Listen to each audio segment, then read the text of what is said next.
Yo, what up people? Leah here from Creative Tech Lab. Hopefully this video is finding you in a good space with all the craziness that's going on in the world right now. Welcome. Today we're talking about the Sigma 16mm f1.4 for your Sony E-mount lens, particularly if you could vlog with it. Let's get into it. The reason why you're here, the Sigma 16mm f1.4 lens for your Sony cameras. And I feel like of all the Sigma lenses, which all three of them are great on the Sony APSC cameras, I feel like this one's the most versatile because it is the widest. The 30mm and the 56mm has its place as well, depending on what you're shooting. But I do feel like you get the most use out of this. However, one question that I get asked a lot is it wide enough for you to vlog on? That's what we're going to test out here today. I am not a vlogger. I have done some vlog tests, but the channel is about creativity and helping content creators create more content. So I'm going to go ahead, bite the bullet and vlog today. I don't have too much going on in terms of being outside because it's still a pandemic outside, but I have a workout to do here real quick, as well as I have some couple things to pick up from Home Depot, as well as some friends coming over. Who knows? Maybe it'll be a multi-day vlog. So let me go ahead. Let me check some emails and then we'll get started with the workout and get the day started. So even though I'm not a vlogger, if you ever seen me vlog on the channel before, usually I start my vlogs here. This is my field of view. This is the house. It's my wife in the background. That's actually her work area. She works in the kitchen. She's probably a little irritated with me talking right now because she's on a phone call. But let's go do the workout. Switch into the workout clothes and get this vlog test on the way.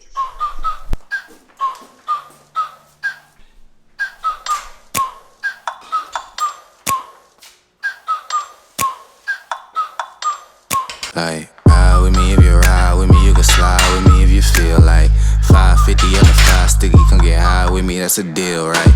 Ride with me if you ride with me, you can slide with me if you feel like 550 on the 5 sticky, come get high with me, that's a deal, right? That's a deal, right? That's a bet, right? That's a bet, right? That's a deal, right? That's a deal, right? That's a bet, right? That's a deal, right? That's a deal, right? That's a bet, right? That's a deal, right? That's a deal, right? Workout complete. We got a couple more errands to run today, but before we do that, I need to install something here in the home gym to get a little bit more organized, and I need to film it because the plan is to put that up on my other channel. Yes, there's another channel. So let's put this up as just a quick thing to hang some stuff up on the wall. Let's do it.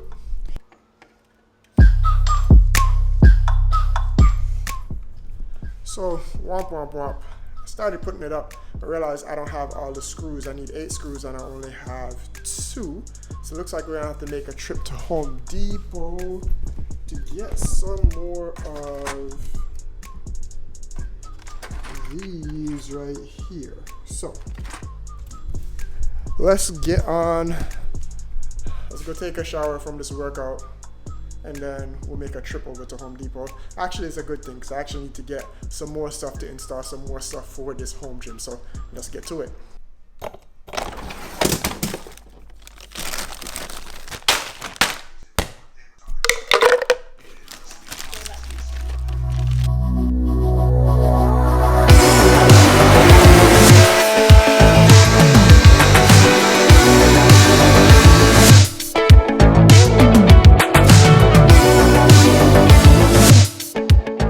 Inside the office, this is where I normally shoot my videos before my setups.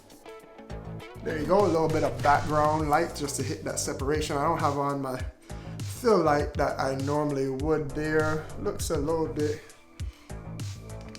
overblown. Let's turn that light down with the remote. Anyway, so yeah, had to drink a smoothie from that segment that you just saw there. And decided to come check some email.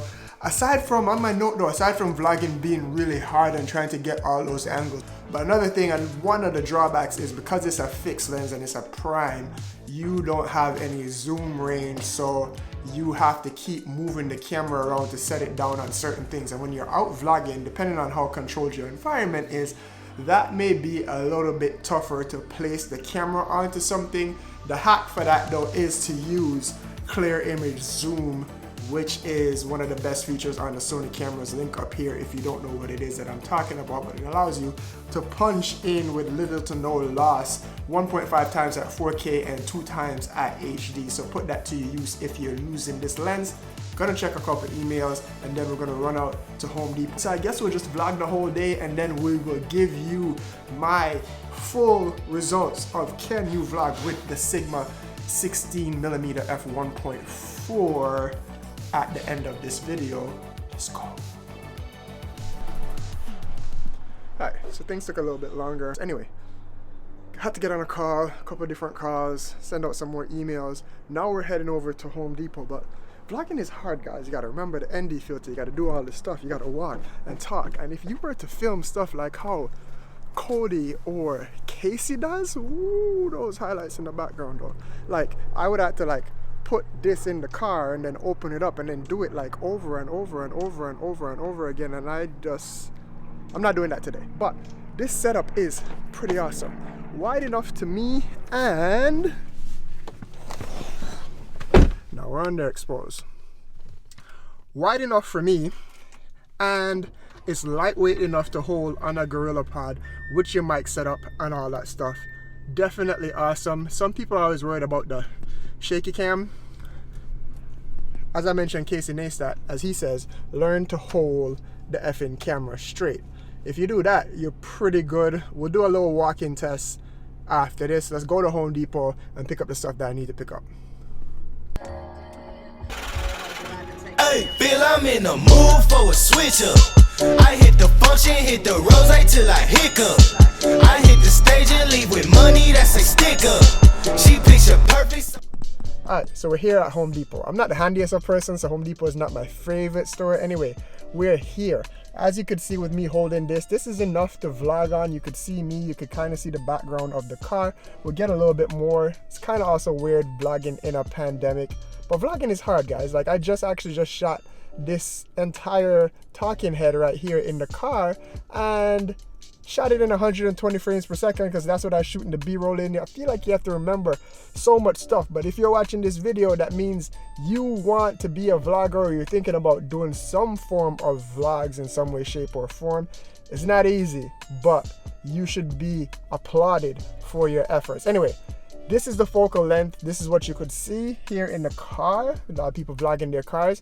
About to walk out to the Home Depot. I might not be talking too much because I don't like vlogging in public, as well as because of the pandemic, it makes stuff even a little bit more stressful for me.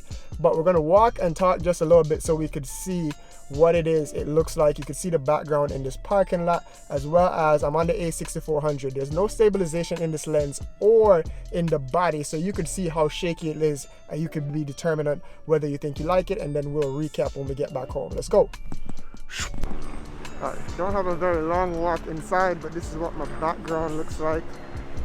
Walking into the store, as you can see what it would look like behind me with people talking, all that kind of stuff. So let's go grab what we need and then go.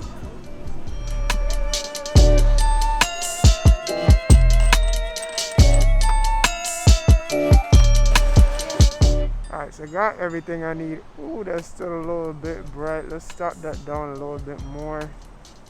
Alright, who am I kidding? You probably can't understand me. You can barely understand me with my accent when it is that I don't have a mask on. Anyway, got everything I need. Probably got a couple extra stuff. You saw me walking in, you saw me doing my little thing. That's what a vlog setup would do. I'll probably finish vlogging out the rest of the day. Babe went to go pick up the kids, so we'll go see them, and then we'll finish up the day back into the office and we will talk about vlogging on the 16mm f1.4, what it looks like again. And just for reference, let me just walk back into the car, but that's what the background looks like when it is that you're walking, talking, and how shaky it is. Could we decorate it? You said you could go in the attic and get the Halloween decorations and set it up. You said before Nico comes. I said before Nico comes? No! Man, stop yelling.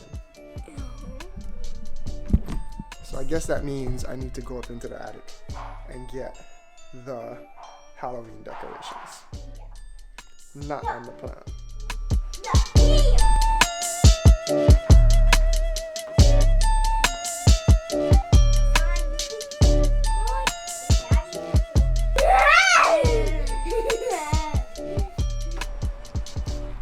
So it's the next day. I actually looked at the footage. I think this video has become long enough, but I just wanted to end with a little walking and talking just to give you an idea of how shaky this camera is when it is that you are walking and talking, and how wide, how much of the background you could get in your shot.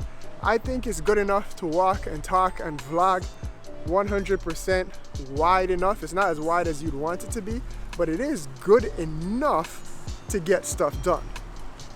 So again, aside from when you're walking and talking, once you get to somewhere like this, you sit the camera down on something, that takes away your stabilization issues, and you don't have to be that close to the camera.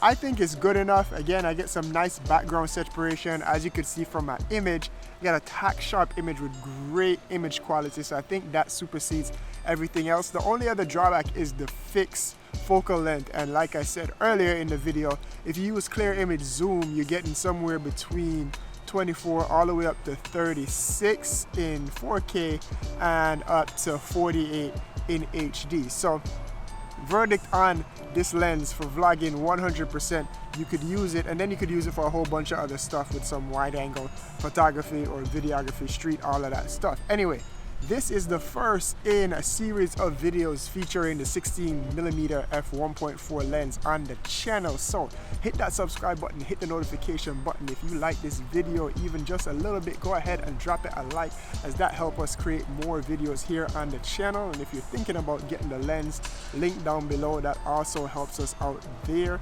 We have an epic B-roll segment coming up with this, as well as some street photography videos to see if you could use it for street, or if you could use it for portrait. Even though it's a wider angle lens, you can see what that does to the face. Anyway, I won't ramble on. Hopefully you found this video helpful, and I will catch you in the next video. Big up yourself. Peace.